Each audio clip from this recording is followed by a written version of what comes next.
उस दिन जब मैं ऑफिस का काम ख़त्म करके घर आया तब पिताजी ने मुझसे कहा कि बेटा कुछ अर्जेंट काम की वजह से तुम्हें अभी तुम्हारे काका के यहाँ जाना होगा।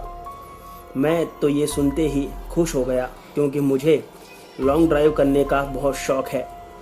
मैंने पिताजी से तुरंत कहा कि हाँ जी पिताजी मैं ज़रूर जाऊँगा। खाना खाकर मैं तुरंत काका जी के घर जाने के लिए रवाना हो गया।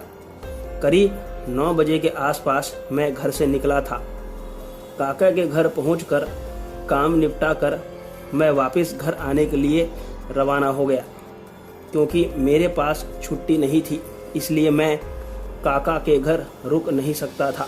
रात को करीब 1 बजे मैं घर आने के लिए रवाना हुआ था और कुछ देर ड्राइव करने के बाद मुझे एकदम से नींद आने लगी। मैंने तेज़ म्यूज़िक बजाई लेकिन फिर भी नींद नहीं जा रही थी और मेरी आंखें बार बार बंद हो रही थी।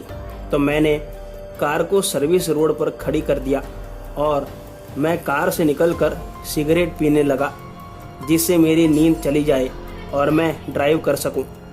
मैं सिगरेट पीते पीते कार से थोड़ा आगे निकल गया था, करीबन 100 मीटर तक।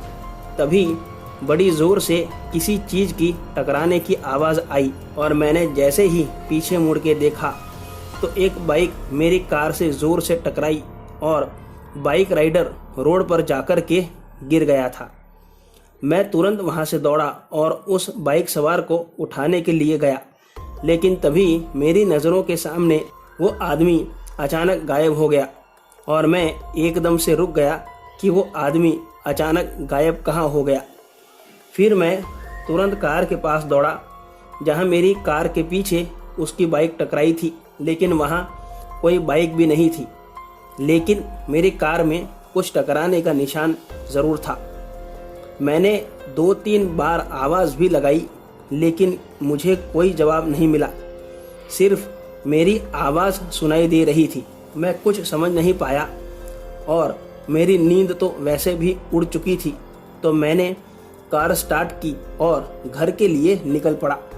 तभी कुछ ही दूर आगे जाने पर अचानक से एक औरत कार के सामने आ गई और मैं कार में ब्रेक मारूं उसके पहले ही कार उसके शरीर से होते हुए निकल गई। मैं काफ़ी डर गया और कार रोककर तुरंत नीचे उतरा, लेकिन कुछ भी नज़र नहीं आया।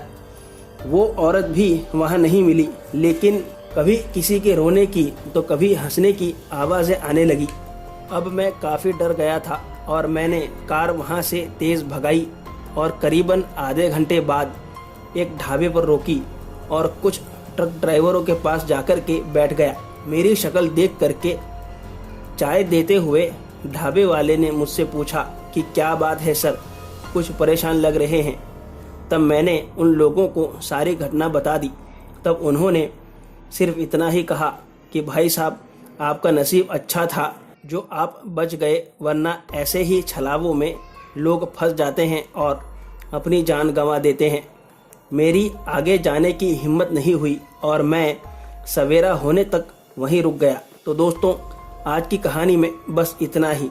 अगर आपको कहानी पसंद आई हो तो वीडियो को लाइक और चैनल को सब्सक्राइब करना ना भूलें। और अगर आपके पास भी ऐसी कोई कहानी है तो मुझे मेरे ईमेल पर ज़रूर भेजें। मेरा ईमेल डिस्क्रिप्शन बॉक्स में दिया हुआ है। तो मिलते हैं अगली कहानी में। तब तक stay home, stay safe. Thank you.